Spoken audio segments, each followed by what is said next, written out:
Специално за Калинчо от най-милите му хора.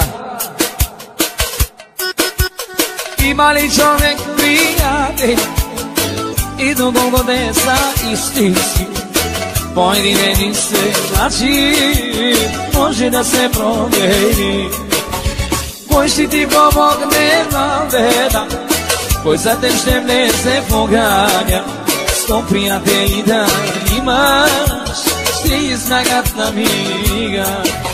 За компания на масата, когато плащаш сметката, всички те наричат Калинчо, и няма след това.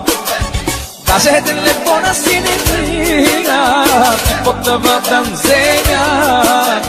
Чак тогава ти разбираш, всичко е било лъжа.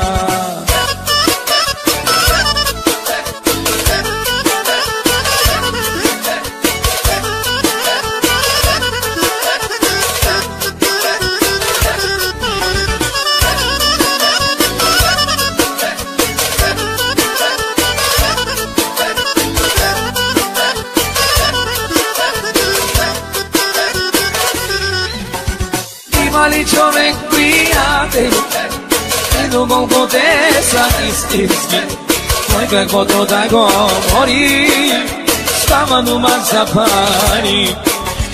Кой ще ти помогне на беда, кой за теб ще влезе в огъня?